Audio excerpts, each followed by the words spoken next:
Everyone. तो आज की क्लास में अपन लोग जो है चरक संहिता का 9th जो चैप्टर है, ठीक है, सूत्र स्थान का खुड्डाग चतुष्पाद अध्याय, इसके विषय में बात करेंगे। ठीक है।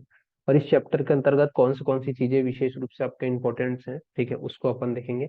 तो नाउ स्टार्ट करते हैं अपन लोग खुड्डाग चतुष्पाद। एक्चुअली में इसमें क्वेश्चंस बहुत आते हैं, ठीक है। इससे आपके शॉर्ट क्वेश्चंस आएंगे ही आएंगे। ये चैप्टर बहुत ही इंपॉर्टेंट भी है, ठीक है। तो अपन इस चैप्टर के विषय में बात करते हैं।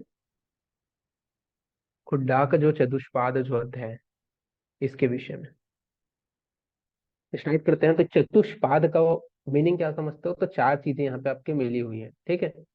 तो कौन सी हैं? तो सबसे पहले तो यहाँ पे आपका चिकित्सा चतुष्पाद को बताया गया है। इस चैप्टर के अंतर्गत सबसे पहले चिकित्सा चतुष्पाद को वर्णन किया गया है। ये चिकित्सा जो चतुष्पाद है, ये कौन से चार चीजों को माना गया है, ठीक है। तो जहाँ पे आपने अष्टांग हृदय में चार चीजें पढ़ी थी, भैंसक द्रवण उपास्था रोगी पाच चतुष्टयम, ठीक है, वही आपके यहाँ पे भी आपका बताया गया, बस यहाँ पे श्लोक चेंज हो जाता है। बीसक द्रव्य उपास्था रोगी पाच चतुष्टयम, ठीक है। तो ये आपका है गुणवत कारणम गेय विकार उपशयनते, ठीक है। तो यहाँ पे आपका बोला गया है कि जो चिकित्सा के चतुर्पाद है, ठीक है, चतुष्पाद है, उसके अंतर्गत चार चीजें कौन सी हैं। तो यहाँ पे आपका बताया गया है चिकित्सा के चार पाद में संपूर्ण जो व्यक्ति है, ठीक है, संपूर्ण जो रोग है उसकी शांति हो जाती है। इसके अंतर्गत सबसे पहला तो आपका भिषक, भिषक मतलब जो आपका फिजिशियन है, डॉक्टर है, उसको बोला गया है। दूसरा आपका जो है द्रव्य है, ठीक है, उसको बोला गया है। फिर तीसरा आपका बताया गया है उपास्था, ठीक है। तो उपास्था मतलब आपका जो अटेंडर होता है, जो नर्सेस होते हैं, ठीक है, उसको अपन बोलेंगे। इसके अलावा आपका रोगी, ठीक है, तो रोगी मतलब आपका क्या हो जाएगा? पेशेंट। तो ये यहाँ पे आपकी ये चार चीजें मिलकर के आपके क्या है? चिकित्सा के चतुष्पाद कहलाएंगे। तो आपको याद रखना है चिकित्सा के चतुष्पाद के विषय में कि कौन से आते हैं, ठीक है। पहला आपका गुणवान जो आपका वैद्य है, ठीक है, फिजिशियन है। गुणवान द्रव्य यानी कि जो मेडिसिन है। गुणवान उपस्था, ठीक है, जो नर्सिंग स्टाफ है। और गुणवान रोगी यानी कि पेशेंट। तो ये जो है आपके चिकित्सा चतुष्पाद के अंतर्गत आते हैं। ये आपको अब इसके विषय में अपन बात करते हैं और क्या चीजें बताएगी। तो अवस्था तथा स्वास्थ्य से संबंधित जो लक्षण है, ठीक है, प्रकृति यानी कि विकृति तथा प्रकृति के जो लक्षण है, उसका वर्णन यहाँ पे किया गया है। क्या बोला गया है?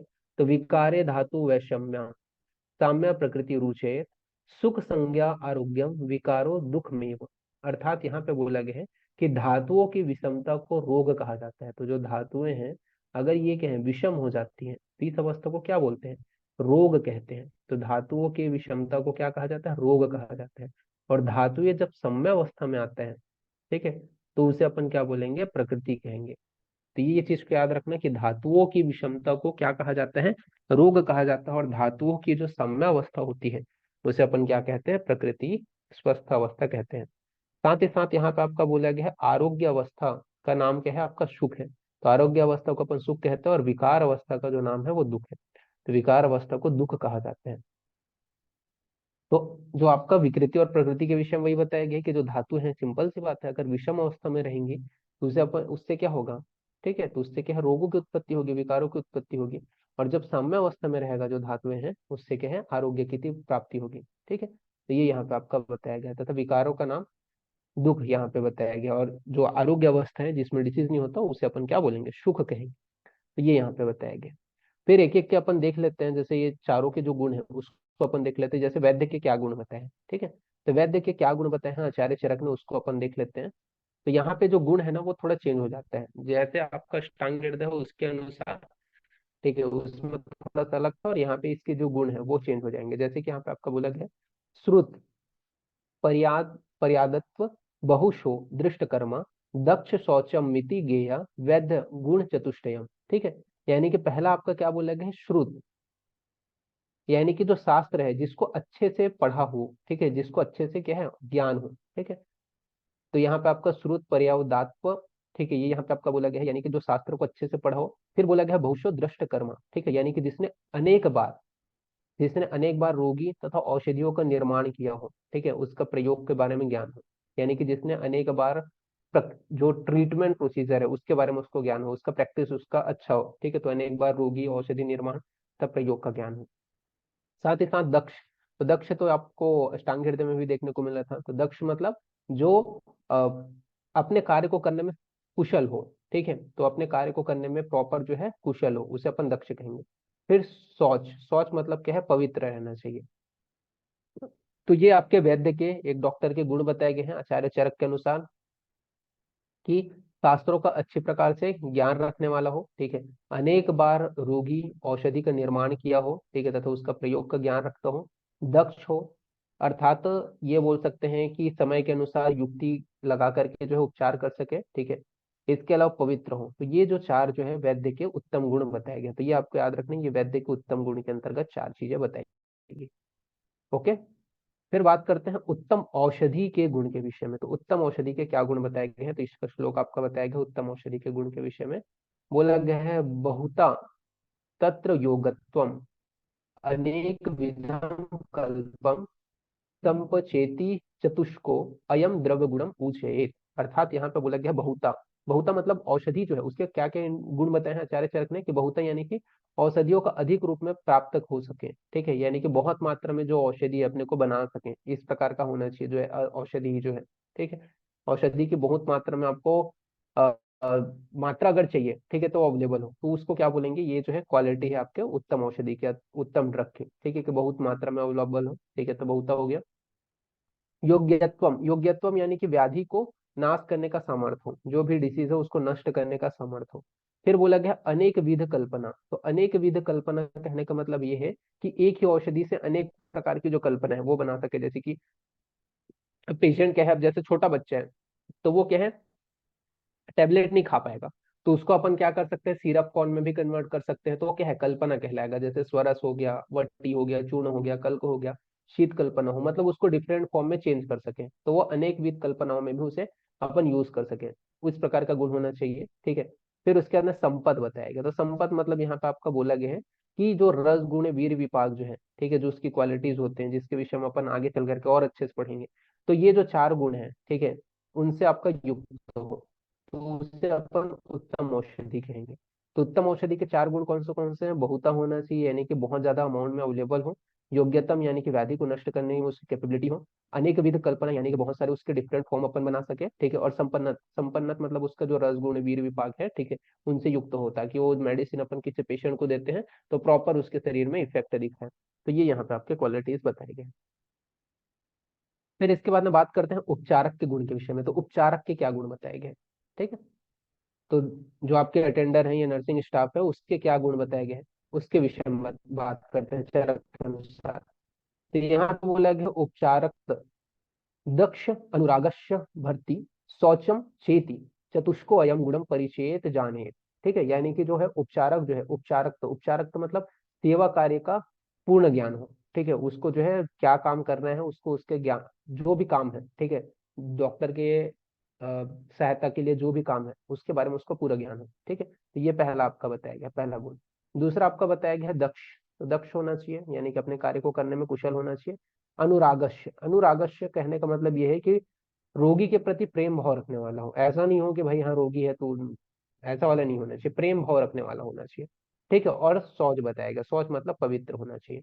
तो ये जो चार गुण है वो उपचारक के, ठीक है, या जो आपके हेल्पर होते हैं, ठीक है, नर्सिंग स्टाफ, उसके गुण होते हैं। कौन सा आपका उपचारक, उपचारकता, ठीक है, तो यानी कि सेवा कार्य का पूर्ण ज्ञान हो, दक्ष होना चाहिए यानी कि अपने कार्य को करने में कुशल होना चाहिए, अनुरागस्य यानी कि रोग के प्रति अधिक, सॉरी, रोगी के प्रति अधिक प्रेम हो, और आपका शौच यानी कि पवित्र हो, ये चार गुण उत्तम माने गए हैं। फिर रोगी के गुण के विषय में बात करते हैं, जो पेशेंट होते हैं उसके क्या क्या गुण होते हैं। तो रोगी के गुण के विषय में यहाँ पे आपका बताया गया है स्मृति निर्देश कारित्वम, क्या बताया गया इसमें, तो इस स्मृति निर्देश कारित्वम अभिरुत्वम तथापि च ज्ञापकत्वम च रोगाणाम आतुरस्य गुण स्मृता, ठीक है, तो ये आपके रोगी के गुण के विषय में बताया गया है, ठीक है, कि रोगी को कैसा होना चाहिए, स्मृति, स्मृति मतलब अपन कोई पेशेंट को बोले हैं, ठीक है, तुम इतना टाइम ये मेडिसिन खाओगे, तो उसकी स्मृति शक्ति अच्छी होनी चाहिए, ठीक है, उसको याद रहे तो डॉक्टर ने मुझे ये चीज बोला है, ठीक है, तो स्मृति यानी कि वही है कि स्मरण शक्ति अच्छा होना चाहिए, ताकि हम उसे कुछ मेडिसिन बताए हैं तो प्रॉपर उस टाइम में ले सके। फिर उसके अंदर निर्देश कारित्व, निर्देश कारित्व मतलब आपके बातों को फॉलो अप करने वाला होना चाहिए, कि हमने बताया कि ये चीज नहीं खाना है तो नहीं, ठीक है, ये खाना है तो ये खाए, तो ये क्या है, निर्देश कारित्व यानी कि आपके निर्देशों का पालन करने वाला होना चाहिए, ठीक है, आज्ञा का पालन करने वाला होना चाहिए। फिर बोला गया अभिरुत्व, अभिरुत्व मतलब होना चाहिए निर्भय होना चाहिए, डरना नहीं चाहिए उसको, ठीक है, अगर मेडिसिन खा रहा है या फिर ट्रीटमेंट ले रहा है तो उस दौरान किसी भी प्रकार को उसे भय नहीं होना चाहिए। फिर बोला गया है ज्ञापकत्वम, ज्ञापकत्वम यानी कि रोग जो है उसको अच्छी प्रकार से बता सके, यानी कि अपने प्रॉब्लम्स को, जैसे उसको जो भी समस्या हो रहा है उसको अच्छे से बता सके, उसे अपन क्या बोलेंगे, ज्ञापकत्व हम बोलेंगे। तो ये क्या है, रोगी के गुण है, स्मृतिवान होना चाहिए, ठीक है, स्मरण शक्ति उसकी अच्छी होनी चाहिए, निर्देशकारित्वम यानी कि जो भी चीज हमने बोला है उसको फॉलो करे, अभिरुत्वम, ठीक है, यानी कि निर्भय हो, और ज्ञापकत्वम, ज्ञापकत्वम यानी कि रोग का जो भी उसको प्रॉब्लम हो रहा है, जो भी उसके शरीर में प्रॉब्लम हो रहा है उसको अच्छे से बता सके। तो ये जो है चार गुण आपके बताए गए हैं किसके, रोगी के, पेशेंट के। ठीक है, तो ये आपको याद रखना है, ये चरक संहिता के अनुसार। ठीक है, फिर चिकित्सा, चिकित्सक के बारे में विशेष जो विचार है, ठीक है, वो चिकित्सक की प्रधानता के विषय में बताया गया है। तो क्या बताया गया है इसमें, तो जैसे कि अपन लोगों ने चार पढ़े, ठीक है, चार प्रकार के थे, बीसक द्रवण उपास्थ रोगीपात चतुष्टयम। ये जो चार थे, बीसक थे, जो भी थे, ठीक है, बीसक थे, द्रव्य था, उपास्था था और रोगी था, ये जो चार थे, इनके अपन लोगों ने चार चार गुण पढ़े, तो टोटल कितने हो गए, 16 हो गए, ठीक है, 16 हो गए।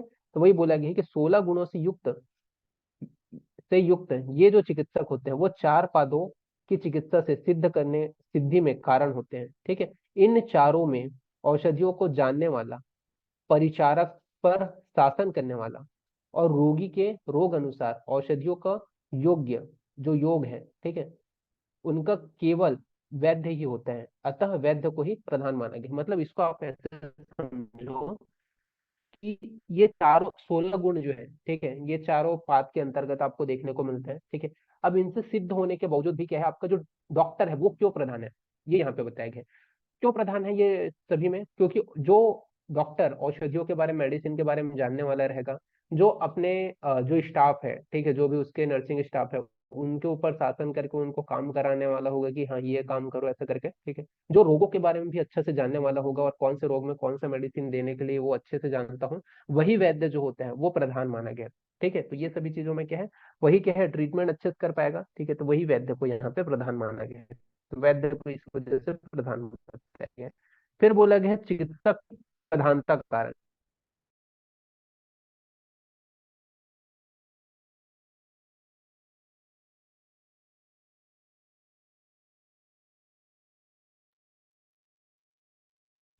कि जो चिकित्सा है, ठीक है, चिकित्सक की प्रधानता के जो उदाहरण है वो यहाँ पे एग्जाम्पल्स जो है वो बताए गए हैं। ठीक है, इसके कई उपमाएं दी गई हैं जिसका जो मीनिंग है वो दिया गया है, श्लोक्स आपको बुक्स में मिल जाएंगे। कि जैसे कि यहाँ पे आपका ये बोला गया कि भंडारी की पाक क्रिया में जिस प्रकार पात्र, ईंधन और अग्नि कारक होते हैं, तथा युद्ध, युद्ध के विषय प्राप्ति की इच्छा के प्रवृत्ति सेनापति की विजय से ही जिस प्रकार भूमि, सेना और अस्त्र शस्त्र कारण होते हैं, उसी प्रकार जब वैद्य रोग दूर करने में प्रवृत्त होते हैं, तो धातुओं की समता से रोगी तथा औषधि व परिचारक का कारण होता है, इसलिए चिकित्सक प्रधान होता है। मतलब ये बोला गया जैसे कि आपका भंडारी, भंडारी मतलब जो खाना पकाने वाला होता है, ठीक है, खाना पकाने वाला जो खानसामा है, जब वो रहता है, ठीक है, वही रहेगा, तभी क्या होगा, आपके पास जब पात्र है, ठीक है, यानी कि आपके पास बर्तन है, आपके पास अग्नि है, और आपका अग्नि है, सॉरी, ईंधन है, ठीक है, और खाना वगैरह बनाने का पात्र है, तो जो भंडारी है, पकवान बनाने वाला है, जो खानसामा है, वही तो खाना बनाएगा ना, तो वही कारण होगा ना। ठीक है, इसी प्रकार आप युद्ध कर रहे हो किसी से, तो विजय की प्राप्ति को होने के पीछे सेनापति कारण होगा। ठीक है, आपके पास भूमि है, सेना है, अस्त्र शस्त्र है, लेकिन सेनापति नहीं है, तो क्या है, आप जीत नहीं पाओगे युद्ध, तो उसी प्रकार सेनापति कारण होगा। इसी प्रकार जो रोग है उसको दूर करने के लिए आपको क्या है, जो धातु है उसको सम्य कौन करेगा, डॉक्टर ही करेगा, वैद्य ही करेगा। ठीक है, तो उसके पीछे जो कारण है वो कौन है, आपका वैद्य ही, इस प्रकार से वो प्रधान है। ये यहाँ पे आपका बताया गया कि आपके पास औषधि हो, ठीक है, अटेंडर ही क्यों ना हो, ठीक है, पेशेंट ही क्यों ना हो, जब तक आपके पास अच्छा डॉक्टर ना होगा, वैद्य नहीं होगा, तब तक आप लोगों को डिसीज को ठीक नहीं कर पाओगे, इसी वजह से चिकित्सक को प्रधान बोला गया है। और इसके अलावा और भी एग्जाम्पल दिए गए हैं, ठीक है, नीचे में। तो जिस प्रकार जो आपका मिट्टी है, दंड है, चक्र है, सूत्र है, इन चारों के होते हुए भी बिना कुम्हार के घड़ा नहीं बन सकता। मिट्टी भी है, ठीक है, दंड भी है जिसके ऊपर कुम्हार घड़ा बनाता है, चक्र भी है, ठीक है, और आपके पास सूत्र भी है, कपड़ा भी है, ठीक है, लेकिन बिना कुम्हार के आप दंड नहीं बना सके। उसी प्रकार जो है पात्र तत्र, सॉरी, पाद तत्रय होने के बावजूद भी, पादत्रय मतलब आपका रोगी, औषध और परिचारक, ये तीन क्या कहलाएंगे, पादत्रय। ये पादत्रय होने के बावजूद भी अगर वैद्य का अभाव हो गया, ठीक है, तो आप पेशेंट को ठीक नहीं कर पाओगे, यानी कि आरोग्यता की प्राप्ति नहीं होगी। ये यहाँ पे आपका इस प्रकार से जो डॉक्टर्स है उसके इंपॉर्टेंस बताया गया। ठीक है, उसके नीचे हम वही चीज का श्लोक बताया गया, कारणम षोडश गुणम सिद्धे पादश चतुष्टयम विज्ञा शासित योग्य प्रधानम विषगतु। ठीक है, तो वही है कि आपके 16 गुणों से 16 गुण जो है चतुष्पाद में आपके पाए जाते हैं। इसमें आपके क्या है, प्रधान किसको बोला गया, भीषक को बोला गया है, क्योंकि वही क्या है, शासन करते हैं। ठीक है, इसके बाद में अपन बात करते हैं आरोग्य व्यक्ति से चिकित्सा कराने का निषेध। ठीक है, तो सॉरी, अयोग्य व्यक्ति से चिकित्सा कराने का निषेध, सॉरी थोड़ा प्रोनाउंसिएशन इधर हो गया था। ठीक है, तो अयोग्य व्यक्ति कौन से ऐसे व्यक्ति हैं जिनके जो है चिकित्सा कराने का कॉन्ट्राइंडिकेशन बताया गया, निषेध बताया गया। तो यहाँ पे बोला गया है, क्या बोला गया है कि वर आत्म हुते गेया अज्ञेया न चिकित्सा प्रवर्तते। ठीक है, यानी कि अपनी आत्मा को अग्नि में हवन कर दे तथा अच्छा अच्छा होगा, किंतु अज्ञ वैद्य से चिकित्सा न कराना चाहिए। ठीक है, अज्ञ वैद्य मतलब किसको बोलेंगे, तो जो वैद्य क्या है, डॉक्टर के समान दिखाई दे रहे हैं लेकिन उसको किसी भी चीज के बारे में ज्ञान नहीं है, यानी कि जो आपके चतुष्पाद है उनके बारे में कोई भी उसको नॉलेज नहीं है, न ही डिसीज के बारे में पता है, न ही मेडिसिन के बारे में पता है, न ही उसको किसी भी चीज के बारे में पता है। ठीक है, तो ऐसे वैद्य से अज्ञ वैद्य कहेंगे, उसको क्या बोलेंगे, अज्ञ वैद्य, अयोग्य व्यक्ति। ठीक है, जो डॉक्टर कहलाने के लायक नहीं है, उनसे अपने को ट्रीटमेंट नहीं कराना चाहिए। तो इसको क्रिटिसाइज करते हुए आचार्य चरक बोलते हैं कि आत्मा को अपन क्या है, अग्नि में कूद जाएंगे, हवन में जला देंगे। ठीक है, लेकिन जो अज्ञ वैद्य है, जो मूर्ख वैद्य है, उससे चिकित्सा नहीं कराना है आपको। ठीक है, उससे ज्यादा बेटर है वही है कि आप अपने पूरा शरीर है उसको आप क्या है, हवन कुंड में झोंक दो, लेकिन आपको अज्ञ वैद्य से चिकित्सा नहीं करानी। इस प्रकार से क्रिटिसाइज किया है आचार्य चरक ने। जिस प्रकार अंधा व्यक्ति अपनी अज्ञानता यानी कि ना देखने के कारण भयभीत होकर के डरपोक व्यक्ति के समान हाथ से या दंड से क्या करते हैं, टटोल टटोल करके चलते हैं, तथा वायु के वशीभूत नौका जल जल में जिस प्रकार चंचल परिस्थिति में रहती है। ठीक है, एक मिनट, इसको मैं थोड़ा और एक्सप्लेन कर देता हूँ।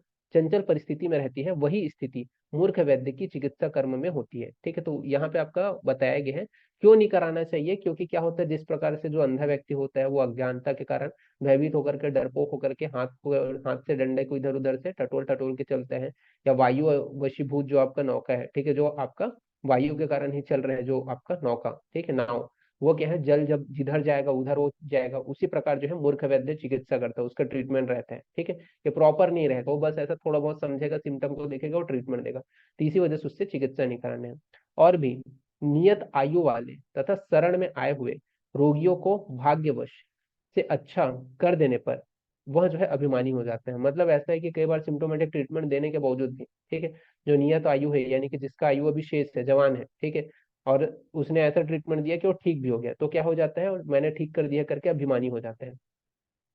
मूर्ख मूर्ख वैद्य जो होता है वो अनियत आयु वाले सैकड़ों रोगियों को शीघ्र ही मार देता है। ठीक है, तो जिनकी अभी मृत्यु का समय नहीं हुआ है, अगर मूर्ख वैद्य से ट्रीटमेंट कराएंगे, ठीक है, तो अनियत आयु वाले यानी कि जो यंग एज में अगर कोई ट्रीटमेंट कराया है उसको भी मार देगा। इस प्रकार कई बार ट्रीटमेंट करता है। ठीक है, और अगर कोई ठीक भी हो गया तो अभिमानी समझता है। इस वजह से इस प्रकार से क्रिटिसाइज करते हुए आचार्य जो चरक है उन्होंने बताया है कि ऐसे वैद्य से अपने को ट्रीटमेंट कराना ही नहीं है करके। ठीक है, साथ ही साथ में इस नोट्स का आप लोग को पासवर्ड भी बता देता हूँ।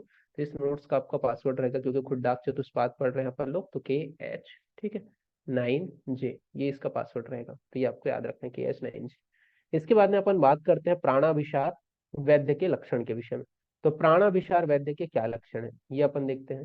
तो बताया गया है प्राणाभिसार वैद्य के विषय में, यहाँ पे आपका बताया गया है कि इन चार कर्मों से सदा तत्पर रहने वाले वैद्य को प्राणाभिसार वैद्य कहते हैं। ठीक है, कौन से चार कर्म है, तो प्राणाभिसार वैद्य किसको बोलते हैं उसके विषय में यहाँ पे आपका बताया गया है। तस्मात छात्र शास्त्रे अर्थ विज्ञ प्रवृत्ति कर्म दर्शनम विसक चतुष्य युक्ते प्राणाभिसार उठे। अर्थात यहाँ बोला गया है कि जो क्या है, शास्त्र के बारे में जिसको ज्ञान हो, ठीक है, शास्त्र के बारे में जो क्या है पढ़ने वाला हो, प्राणाभिसार यानी कि जो प्राण की रक्षा करे उसे अपन क्या बोलेंगे, प्राणाभिसार। प्राणाभिसार यानी कि प्राण की जो रक्षा करे उस वैद्य को प्राणाभिसार कहेंगे। तो उसके क्वालिटीज बताए गए हैं कि वही कि अर्थों का, शास्त्रों के बारे में जिसको ज्ञान हो, ठीक है, उसके अर्थ को अच्छे से समझने वाला हो। इसके अलावा अच्छे से क्या है उसके अर्थ को समझने वाला हो, ठीक है, और साथ ही साथ स्वयं करने वाला हो, मतलब ट्रीटमेंट की जो क्रिया है, ठीक है, चिकित्सा वो स्वयं करने वाला हो। और यहाँ पे बोला गया अन्यत्र हुए जो कर्म है उसको बार बार किया हो, मतलब ये बोल सकते हैं कि बार बार उसने क्या है कर्म अभ्यास भी किया हो, तो उसे अपन क्या बोलेंगे, प्राणाभिसार वैद्य बोलेंगे। तो वही चीज यहाँ पे बताया गया कि जो शास्त्र यानी कि किताबों का अध्ययन में तत्पर हो, ठीक है, शास्त्रों के अर्थ को समझने में समझने वाला हो, ठीक है, या समझने में उचित परिश्रम करने वाला हो, ठीक है, स्वयं के द्वारा। इसके अलावा अन्यत्र हुए या होने वाले कर्मों को बार बार देखा हो, ठीक है, यानी कि किसी प्रकार का ट्रीटमेंट प्रोसीजर अगर हुआ है तो उसको उसने बार बार देखा है, ठीक है, तो उसे अपन क्या बोलेंगे, प्राणाभिसार वैद्य कहेंगे। ठीक है, तो प्राणाभिसार वैद्य का यहाँ पे डेफिनेशन बताया हुआ है कि जाते हुए प्राणों को जो लौटा दे उस व्यक्ति को अपन, या उस वैद्य को, डॉक्टर को प्राणाभिसार वैद्य कहेंगे। मतलब जिसका प्राण जा रहे हैं उसके प्राण को भी उसे वापस लौटा दे, उसे अपन क्या बोलेंगे, यानी कि एक अच्छा वैद्य, उसे प्राणाभिसार वैद्य कहेंगे। इससे शॉर्ट क्वेश्चन आ सकते हैं, इसको आपको याद रखना है। फिर इसके बाद में राजा की योग्य वैद्य, मतलब कौन से वैद्य को राजा को अपने पास रखना चाहिए। जो राजा होता है, किंग होता है, उसको अपने पास किस प्रकार के वैद्य को रखना चाहिए, उसकी क्वालिटीज बताए गए। तो यहाँ पे बोला गया है, तो लिंग प्रश्मने रोगाणाम पुनः भवे ज्ञानम चतुर्विधा यस्व स राजहो विषक्तम। अर्थात जो क्या है, हेतु को जानने वाला हो, ठीक है, जो वैद्य, जो डॉक्टर हेतुओं को जानने वाला हो, निदान को जानने वाला हो, लिंग यानी कि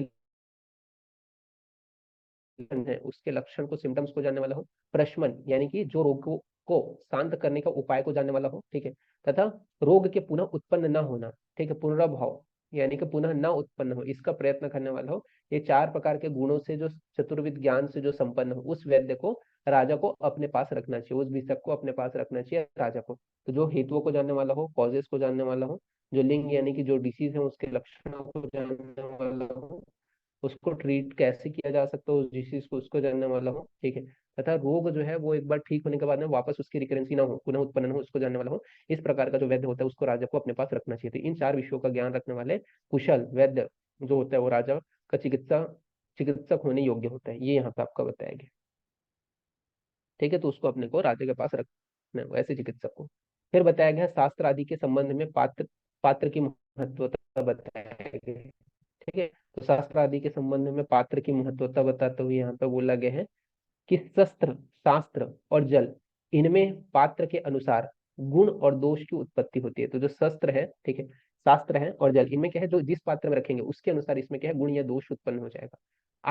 आयुर्वेद भी शास्त्र है, ठीक है, आयुर्वेद क्या है, एक शास्त्र है। अतः इसके अध्ययन के पूर्व पढ़ने पढ़ने वाले जो शिक्षार्थी हैं उसको अपनी बुद्धि की शुद्धि कर लेनी चाहिए। ठीक है, तो क्या है, जो भी व्यक्ति, आयुर्वेद भी क्या है, एक प्रकार का शास्त्र है, तो इसका अपने को पढ़ने से पहले अपने को अपनी बुद्धि की शुद्धि कर लेना चाहिए। बुद्धि की शुद्धि नहीं होगा और आप क्या है शास्त्र का अध्ययन करोगे तो क्या होगा, आयुर्वेद का कोई भी जो शास्त्र है, ठीक है, वो हानिकारक भी हो सकता है। मतलब आपको सही तरीके से आपने बुद्धि की शुद्ध नहीं किया है, ठीक है, और आप ज्ञान ले रहे हो तो आपके लिए हिंसक हो सकता है। जैसे कि यहाँ पे बोला गया है, किसी हिंसक व्यक्ति के हाथ में पिस्तौल दे दिया जाए तो वह क्या है, उस व्यक्ति की जान ले सकते हैं। उसी प्रकार के हैं, अगर आप क्या है बुद्धि को शुद्ध करके आप क्या करोगे, ध्यान से आप शास्त्र को नहीं पढ़ोगे, तब तक आप क्या है ट्रीटमेंट नहीं कर सकते। जैसे बोलते हैं ना, ऑपरेशन थिएटर में एक स्कल्पल जो होता है, ठीक है, वो क्या करते हैं, अगर आप सही तरीके से ट्रीटमेंट किए तो उस पेशेंट की जान बचा देगा, और गलत तरीके से आपने उसके क्या है प्रोसीजर किया, सर्जरिकल प्रोसीजर, तो उसकी जान भी ले सकते हैं। तो वही चीज है यहाँ पे कि बुद्धि को शुद्ध करके ही अपने को क्या है शास्त्र का ज्ञान करना है, आयुर्वेद का ज्ञान करना है, वो यहाँ पे आपका बताया गया है। फिर बात करते हैं उत्तम वैद्य के 6 गुण बताए गए हैं। तो ये भी पूछा जाता है उत्तम वैद्य, ठीक है, वैद्य के गुण पूछा जाए तो 4 है, उत्तम वैद्य के गुण पूछा जाए तो 6 है। क्या बोला गया है, विद्या वितर्क विज्ञानम स्मृति तत्पर क्रिया यस्यैते षड्गुणम तस्य न साध्यते भवति वर्तते। ठीक है, तो कौन से विद्यावान होना चाहिए, ठीक है, वितर्कवान होना चाहिए, विज्ञान से संपन्न होना चाहिए, ब्रेन अच्छा होना चाहिए यानी कि स्मृति होना चाहिए, तत्पर होना चाहिए यानी कि कोई भी काम को करने के लिए तत्पर होना चाहिए, और क्रियावान होना चाहिए। तो ये जो 6 हैं वो आपके वैद्य के, उत्तम वैद्य के गुण हैं, ये आपको याद रखना है कि ये जो 6 गुण हैं जिस वैद्य में रहते हैं उस वैद्य में कोई भी, वो जो वैद्य होता है कोई भी साध्य रोग को क्या है अच्छे तरीके से वो ठीक कर सकते हैं। ठीक है, कोई भी रोग को साध्य कर सकते हैं। ठीक है, तो ये आपके 6 गुण बताए गए हैं। ठीक है, ये आपको याद रखना है। पूछा जाए उत्तम वैद्य के गुण तो विद्या वितर्क विज्ञान स्मृति तत्पर क्रिया, ये आपको याद रखना है। ठीक है, और नेक्स्ट अपन आगे बढ़ते हैं। फिर शास्त्र और बुद्धि का संबंध बताएगा। तो शास्त्र और बुद्धि का क्या संबंध है, इसके विषय में अपन बात करते हैं। ठीक है, तो शास्त्र और बुद्धि का क्या संबंध बताया गया, तो शास्त्रों ज्योति प्रकाशार्थ दर्शन बुद्धि आत्मना तभ्यभिषक संयुक्ताभ्य अभ्यास चिकित्सा न अपराधिते। अर्थात यहाँ पे यह बोला गया है कि वस्तुओं को प्रकाशित करने के लिए शास्त्र यानी कि जो ज्योति है, शास्त्र ज्योति यानी कि दीपक के समान, और अशुद्ध बुद्धि दर्शन यानी कि नेत्र के समान, सॉरी अशुद्ध बोलता हूँ, शुद्ध बुद्धि दर्शन यानी कि नेत्र के समान, इन निर्मल शुद्ध बुद्धि और शास्त्र रूपी दीपक से युक्त होकर के जो चिकित्सा करता है उससे अपराध नहीं होगा। ठीक है, तो यहाँ पे ये बोला गया है कि जो क्या है, जो शास्त्र को प्रकाशित करने वाले शास्त्र यानी कि दीपक के समान होते हैं। जो शास्त्र होता है वस्तुओं को प्रकाशित करने वाला जो शास्त्र होता है वो दीपक के समान होता है। और जो शुद्ध बुद्धि के साथ में, शुद्ध बुद्धि के साथ में यानी कि प्रॉपर दर्शन करते हुए, चीजों को समझते हुए अच्छे से, निर्मल बुद्धि के साथ में, शुद्ध बुद्धि के साथ में शास्त्रों का अध्ययन करते हैं, वो हमेशा क्या है, ट्रीटमेंट में सफलता को पाएगा और उससे कोई भी अपराध नहीं होगा। ठीक है, कोई भी क्राइम नहीं होगा। ये यहाँ पे आपका शास्त्र और बुद्धि के संबंध में बताया गया है, इसको आपको याद रखना है। फिर वैद्य की चार वृत्तियों के विषय में बताया गया। तो वैद्य की कितनी वृत्तियां हैं? चार वृत्तियां हैं, उसके विषय में यहाँ पे आपका वर्णन किया गया है। तो वैद्य की चार वृत्तियों का वर्णन करते हुए यहाँ पे आपका बताया गया है, मैत्री कारुण्य मार्तेषु, साक्य प्रति रूप उपेक्षणम, प्रकृति स्वेषु भूतेषु, वैद्य वृत्ति चतुर्विधम। ठीक है, तो क्या है, टोटल चार वृत्तियां कौन सी है? तो मैत्री होना चाहिए। ठीक है, मैत्री यानी कि प्राणी मात्र के साथ में मित्रता का व्यवहार रखने वाला होना चाहिए। ठीक है, तो हर किसी के साथ में यानी कि प्राणी मात्र के साथ में कम से कम इंसानियत रखे, ठीक है, मित्रता रखे, उस प्रकार का मैत्री होना चाहिए। ठीक है, वैद्य की चार वृत्तियों में। दूसरा आपका बताया गया है आतेषु कारुण्यम। आतेषु कारुण्यम कहने का मतलब ये होता है, या कारुण्यम आतेषु, ठीक है, इसका मतलब ये होता है कि रोगी जो व्यक्ति है उस पर दया भाव रखने वाला होना चाहिए। ठीक है, तो वे रोगी जो व्यक्ति है उसके ऊपर दया भाव रखने वाला होना चाहिए। फिर शाक्य प्रति, शाक्य प्रति मतलब होता है कि साध्य रोगों में क्या है, साध्य रोगों में प्रेम पूर्वक चिकित्सा कर सके। ठीक है, जो भी ट्रीटमेंट साध्य है उसका क्या है, प्रेम पूर्वक चिकित्सा कर सके अच्छे से। ठीक है, ये होना चाहिए शाक्य प्रति। फिर चौथा आपका वृत्ति में बताया गया है प्रकृति स्थेषु भूतेषु उपेक्षणम, यानी कि असाध्य रोगों की उपेक्षा का भाव रखने वाला हो, यानी कि जो ट्रीटेबल डिसीज नहीं है उसको ट्रीट नहीं करना है। ठीक है, उसकी उपेक्षा करें। ठीक है, और जो ट्रीटेबल है उसको आसानी से प्रेम पूर्वक भाव से ट्रीटमेंट करें। तो ये वैद्य की चार वृत्तियां हैं कि मैत्री रखने वाला होना चाहिए, इसके अलावा रोगी व्यक्ति पर दया रखने वाला होना चाहिए, जो साध्य रोग है उसको प्रेम पूर्वक चिकित्सा करने वाला होना चाहिए, तथा असाध्य रोगों की उपेक्षा करना चाहिए। ठीक है, उसका ट्रीटमेंट ना करें। ठीक है, वृत्ति मतलब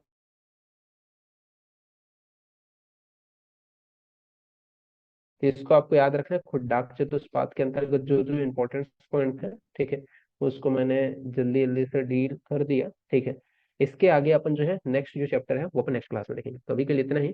थैंक यू क्लास।